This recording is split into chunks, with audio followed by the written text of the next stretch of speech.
Kind of behind one of the bamboo trees across the creek along the right-hand side, there's a no copy hanging out over there. The copy are very reclusive animals. They were not seen or found by Western civilizations until about 1901. That's because a lot of people did think they were mythical or make-believe creatures. They look like a mix between a giraffe, a zebra, and a horse. Though out of those three animals, they are the closest known living relative to a giraffe. They have the exact same skull-like structure and very, very lengthy prehensile tongue. Prehensile means finger-like, so it's just a fancy way of helping their tongue grow a little bit longer, get a little bit more food. On the right-hand side, you might notice a pretty large nest sitting on one of those bushes. And in the nest, you might notice a saddle-billed stork kind of doing a little bit of reconstruction. Saddle-billed storks are about 5 feet tall, do have almost an 8.5-foot wingspan. Again, on the right-hand side, about 5 feet tall, have almost an 8.5-foot wingspan. Do get their name from the yellow patch since it's on their orange and black bill, shaped just like a horse riding saddle. Through the bushes on the right-hand side, you're going to be able to find a bongo, a group of bongo out there, the coppery brown colored ants up with the kind of twisted horns. Bongos are known as the ghosts of the forest. They do have about 13 white stripes on the side of their body that help them blend into trees, bushes, and shade very, very easily, allow them to become great masters of camouflage. On the hill to the left-hand side, very quick glimpse of the black rhino resting. Black rhinos are only about 3,000 pounds at full maturity. Do have more of a triangular or pointed shaped mouth due to a prehensile upper lip. Rhinos, though, overall as a species are quite critically endangered creatures due to the horns on the very tip of their nose. When poachers began poaching for their horns, they believed it was quite a rare substance that had healing or medicinal powers on the inside. Most people, they were incredibly wrong. It is keratin. It's the exact same stuff our own fingernails and our hair is made of. It's a very common substance, has no medicinal powers on the inside whatsoever. This is why conservation, education, and awareness is so incredibly important. We do want to make sure you're spreading all the knowledge, all the correct knowledge out to the world to protect these animals as much as we can. Just next door to the forest sits the Safi River, home to a lot of the aquatic, maybe even semi-aquatic animals, known for doing a lot of swimming as well as hanging out along the shore. Right off the bat, though, there is a pretty large group or colony of pink-backed pelicans along the shore. Pink-backed pelicans do get their name from the pink patch of skin hides underneath their wings, along their spine and their back. Sit down, please. Sit down, please. Pink-backed pelicans do get their name from the pink patch of skin hides underneath their wings, along their spine and their back. The patch of skin will become more brighter and extremely vibrant throughout mating season, almost as if they were blushing. They do have also a quite impressive wingspan of about 9 feet in length. Breaking the surface of the water here along the left-hand side, there is a group of what is referred to as a bloat of hippopotamus. Hippos can hold their breath fully submerged in the water for several minutes at a time. Hanging out within the water during the daytime will help protect their very sensitive skin. Hippos are nocturnal animals, so they're very active throughout the nighttime period. During that time, they can travel over 2 miles away from their natural habitats to search for any food and vegetation, but no need to worry, they're always going to be able to find their way back home. Hippos do get a bit territorial from time to time, and on land, hippos can outrun a human, so never challenge them to a foot race.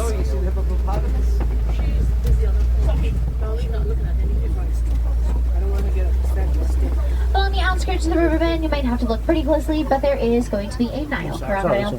Nile crocodile are anywhere from about 15 to 20 feet in length, weighing nearing 500 pounds on average. That is going to make them Africa's largest type of reptile, but not necessarily the whole entire world's. Their cousins and saltwater fox are the largest around the globe.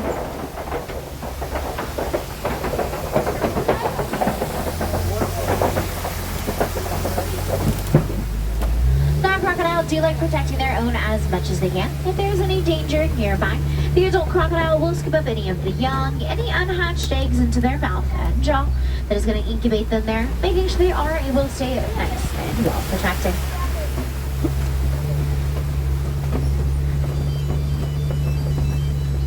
Now, crocodile are going to like protecting their own as much as they can, but they're only going to eat about once a week, those Nile crocodiles, but once they do decide to consume food, it's about 250 pounds or half their body weight in one sitting. The trees are going to open up around us, a telltale sign we're headed straight for the savanna. As we do make our way down there, you're going to see very large, very leafless, almost looks like the tree here on the right-hand side, was planted upside down. Well, it's a baobab tree, and I promise you it is right side up. It does maintain a very barren status for a good majority of the year. That way it can focus on storing thousands and thousands of gallons of water on the inside that all the animals here along the savanna do have quick and easy access to by simply poking a hole right on into the baobab tree's bark, drinking out any water they're going to need or want. It's very important during the warmer summer months, and especially during drought season when water is a tight much hard to come by. This is where the bamboo tree will step up, keep these animals very nice and well hydrated. Only time we're going to find one sprouting new leaves, start waiting on monsoon season. This savannah is home to a lot of different types of animals. The majority of these animals are all pretty much able to live in harmony with one another, and they can be neighbors and or friends with the exception of a few. These animals are also probably going to be some of the closest that we'll see here along the reserve, meaning that we are now a little bit closer to their homes and their environment. So please make sure we are keeping our voices to a minimum as we do make our way a little bit deeper into the savannah. Loud noises as we do approach those animals could spook or scare them and sending them further away from the truck. We would not want that on our journey today. So again, please keep our voices to a very low volume.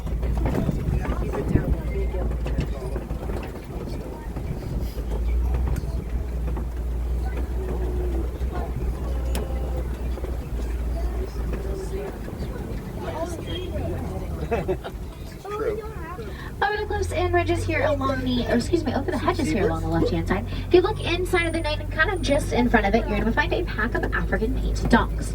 African painted dogs will be considered this savannah's most successful hunter. Do you know how they live and hunt in their pack-like mentality? They cannot run their prey by just about 3 miles or even complete exhaustion. They do have success rates better than lions and hyenas combined. They're going to be part of the canine family just like any domestic dog that you will have at home. Main difference though between the two is the amount of toes that they have. Well, actually, we are Typically going to live in a pack upwards about 7 to 27 dogs in total. Rampant dominant male or dominant male and female, almost known as a power couple. Left-hand side, reddish brown colored antelope over here. These are sable antelope. They do get their name from the coloration of their coat. Basically, it does resemble a shade known as sable brown. They also happen to be the mascot or emblem here along the Harambe Wildlife Reserve because they're the only type of antelope that's going to stand up against any danger, such as those African painted dogs. Their horns are curved towards their spine and the back to always stand up and fight back.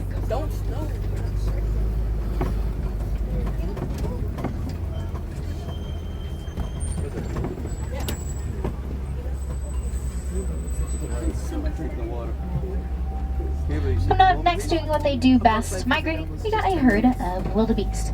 They're very migratory animals. They do love traveling. Once a year, about 1.5 million wildebeest will come together to collectively travel about 1,000 miles across the plains of the savannah. During that journey, and as well as during drought season, they go multiple days without any water. No need to worry though, their body is fully meant to sustain this period of time without any hydration, though our human bodies are not. So please make sure staying very nice while hydrated out there, as we cannot go multiple days up to a week without any water. Wildebeest sometimes are also referred to as new, spelled G-N-U. They do get that secondary name from the sound they'll use to communicate with one another. Where is it? It's not much. It's not on there. There's going to be a dazzle of Hartsman mountain zebra hiding out behind some of the trees here along the left-hand side. Group of zebra referred to as a dazzle because once they do start running in quite a collective motion, stripe pattern not only creates a bit of a haze. We're a dazzle for our human eyes, but as well as for any predatory eyes. Hartsman mountain zebra are one of 3 different types of zebra native towards regions and countries in Africa. They are the smallest though out of the 3, only growing to be about 4 feet tall.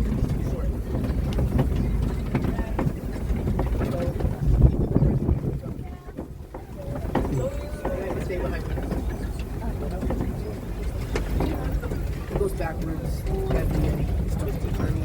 She'll be okay with it. It's too short for it, so 44. We can check it together.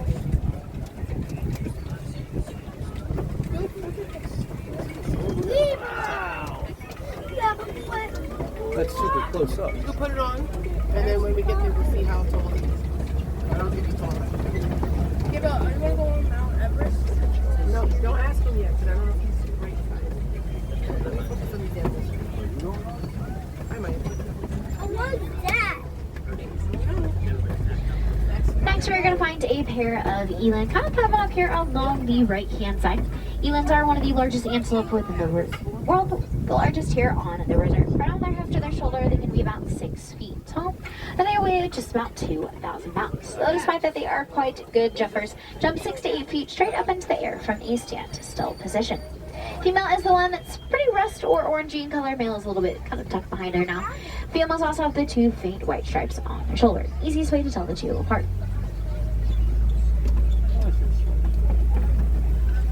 Along the left-hand side, kind of hanging out underneath some of the trees, there's a group or tower of Maasai giraffe. The side giraffe are the world's tallest residents, hence why they are known as a tower. Anywhere from about 14 to 20 feet tall at full maturity. Newborn calves are only about 6 feet at birth. Those newborn calves can walk, run, and stand about the first hour of their life, making sure that they can protect themselves against any danger that can arise. The side giraffe do have more of a rough, jagged edge to their spot, like little torn pieces of paper, leaves, and puzzle pieces. Other type of giraffe, known as articulated giraffe, do have quite crisp and smooth edge to their spots. Here on the right-hand side, there is a very large broken down tree. Quite a good indicator an elephant's been here recently. Elephants are known as the bulldozers along the savannah. They can easily kick down trees, wrap their trunk around them, breaking them in half to expose the food and the nutrients on the inside.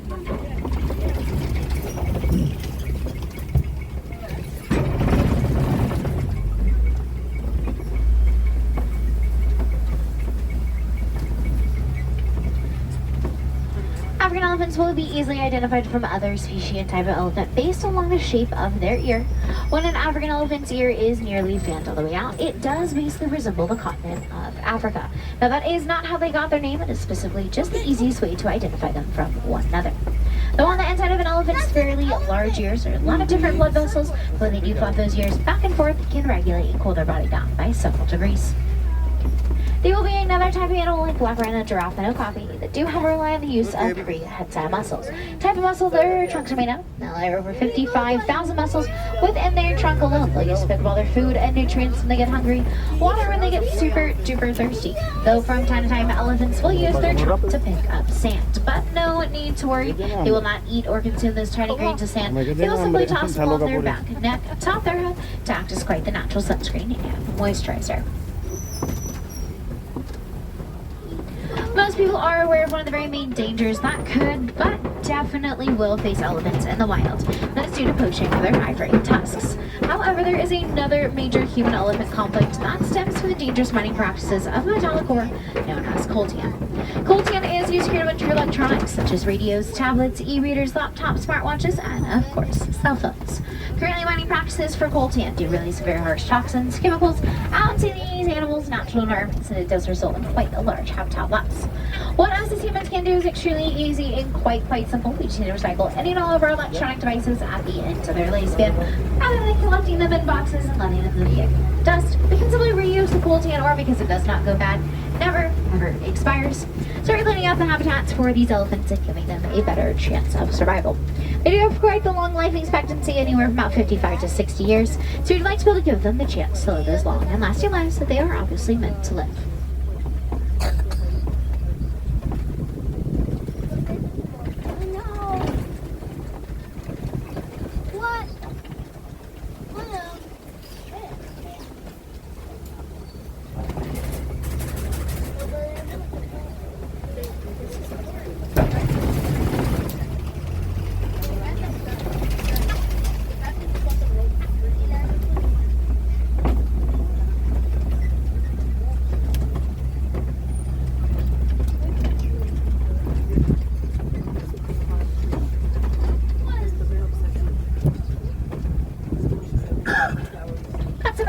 Cattle here along the right hand side, very large cattle, quite impressive horns on top of their head. Each of those horns get good to about 36 inches in length. Each horn though is basically lightweight, as there is a honey-like comb structure found on the inside, acts as their central AC system. That's going to help pump blood to the tip top of their horns back down throughout the rest of their body, cooling their body down by quite several degrees. On their own private island here along the left-hand side, we got a group of what is known as a flamboyance of greater flamingos. Greater flamingos are going to be considered the lightest color of pink flamingo because when they hatch from their eggs, their feathers are dark gray. They basically have to earn this pink color as they get older due to the amount of brine shrimp that they consume. Brine shrimp is a very tiny shrimp. It has a mineral protein on the inside known as beta-carotene, and that is what will help their feathers turn pink. This process is not instantaneous. It will definitely not happen overnight. It's going to take about 2 to 2.5 years to complete. There is not a big rhyme or a reason as to why flamingos will stand up on one leg. The rumor on the street is they do have quite the perfectly balanced skeletal structure though, so they are able to achieve that equilibrium or balance. But back in the interior forest, we did see the more solitary and pretty reclusive black rhino. Well, as soon as we do make our way here into the East Savannah, we'll be met by a herd of white rhino. White rhino are the larger of the two here in Africa at over 5,000 pounds. Do have quite a wide brim, a square-shaped mouth. There's actually no difference in color despite what black and white rhino's names dictate. How the two came to be was unfortunately due to a mistranslation of different Afrikaans words. At first, the white rhinos, they were named the white rhino, that was spelled W-I-T. Unfortunately, the boom was heard and mistook that word for white. So that's how the black and white rhinos got their name. Also, two ostriches hanging out with the rhinos here. Ostriches are one of the world's largest birds. They can be about 9 feet tall, a bit less than 300 pounds. They have quite large wings on the side of their body, though these wings are not used for flying. Simply just used for a bit of balance and guidance.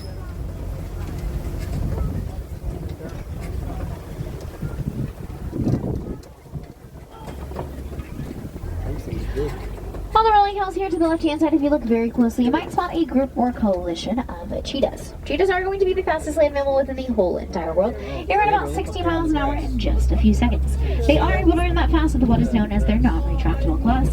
That is mean a cheetah's claw is out all the time, helps them dig into the ground, have just a bit better traction and agility. They may not be able to maintain that top speed though for too long, only a few hundred meters, before they're going to drop down to just about 40-45 miles an hour to continue their journey. They have over 2,000 spots along their coats. Those spots do help them blend in trees, bushes, and shade quite easily, letting them become great masters of camouflage. Having an advantage within the wild since they're going to be one of the very few, if not the only predators that hunts throughout the daytime. Yes, larger predators do like to do a bit of nocturnal hunting, but cheetahs, to avoid that certain level of competition and skill, will vow to hunt when the sun is awake.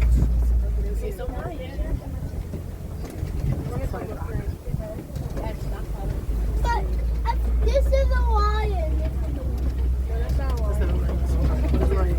L-I-O-N.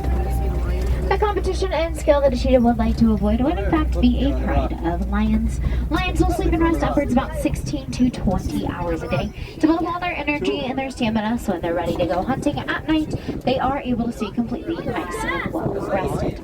Lioness or female lions are the main hunters in different prides and pairs. Males basically stay back with the rest of the cubs, keeping a very, very watchful eye on the happenings. Lions were camping here just about 5 miles away. It's going to be one of the main ways they can mark their territory from other prides and pairs. Big lions. They're sleeping. They sleep during the day.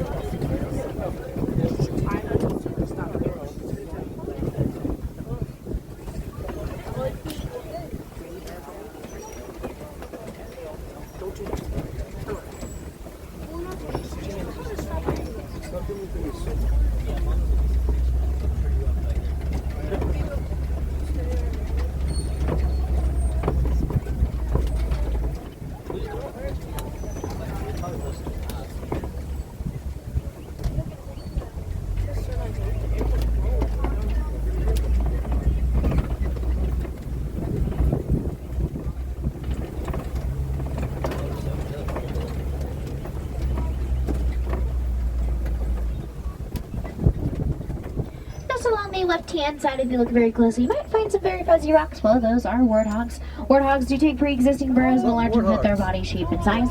Living deep within those burrows could help protect them from natural elements like the weather, as well as predatory elements.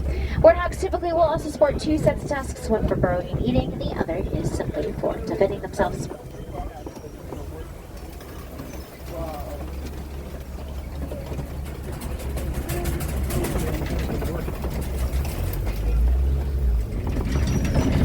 We're going to head on out of the Savannah and move into Magadi Glen. The Glen is home to the warden along the reserve. This is where they're going to keep quite the watchful eye on all the happenings, while also conducting a bit of conservation education and some research.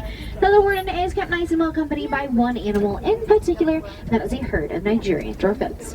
Nigerian dwarf goats are a very small dairy goat from Western Africa. They do only grow to be about 3, maybe 3.5 feet tall at full maturity. Some of the ones we do see here hanging out with the warden will be fully and completely grown. Despite their smaller size, they do play a pretty large and quite an important role in keeping the symbiotic, what is known as a mutual relationship between animals and humans. Milk that they produce is very rich in nutrients. It is super sweet tasting for us. Local farmers, villagers will gather this milk up to dispense to their neighboring towns and other villages while in return, bound to keep them very nice and well protected.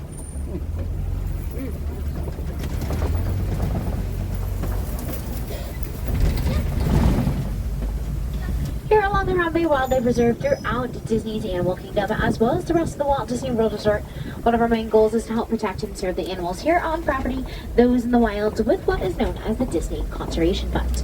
Disney Conservation Fund was founded a couple years prior to Disney's Animal Kingdom opening its gates for the very first time. Since then, though, it's been used for an abundance of things like rehabilitation of sick and injured animals back out to their natural living habitats, conservation, education about an critically endangered or near threatened species of animal, as well as any habitat cleanups. If you contribute today already, simply by visiting the reserve to learn about these different types of animals. But one way you can contribute within your everyday lives is by simply reducing, reusing, and recycling things such as paper, plastic, aluminum, and all of those electronic devices as well. Making sure that these recyclable materials do end up within the correct disposable areas and not out into the wild, where they're incredibly harmful to the animals that live there. Us as humans, we do have the opportunity to be these animals' largest supporters and any of their greatest advocates, rather than some of their biggest enemies.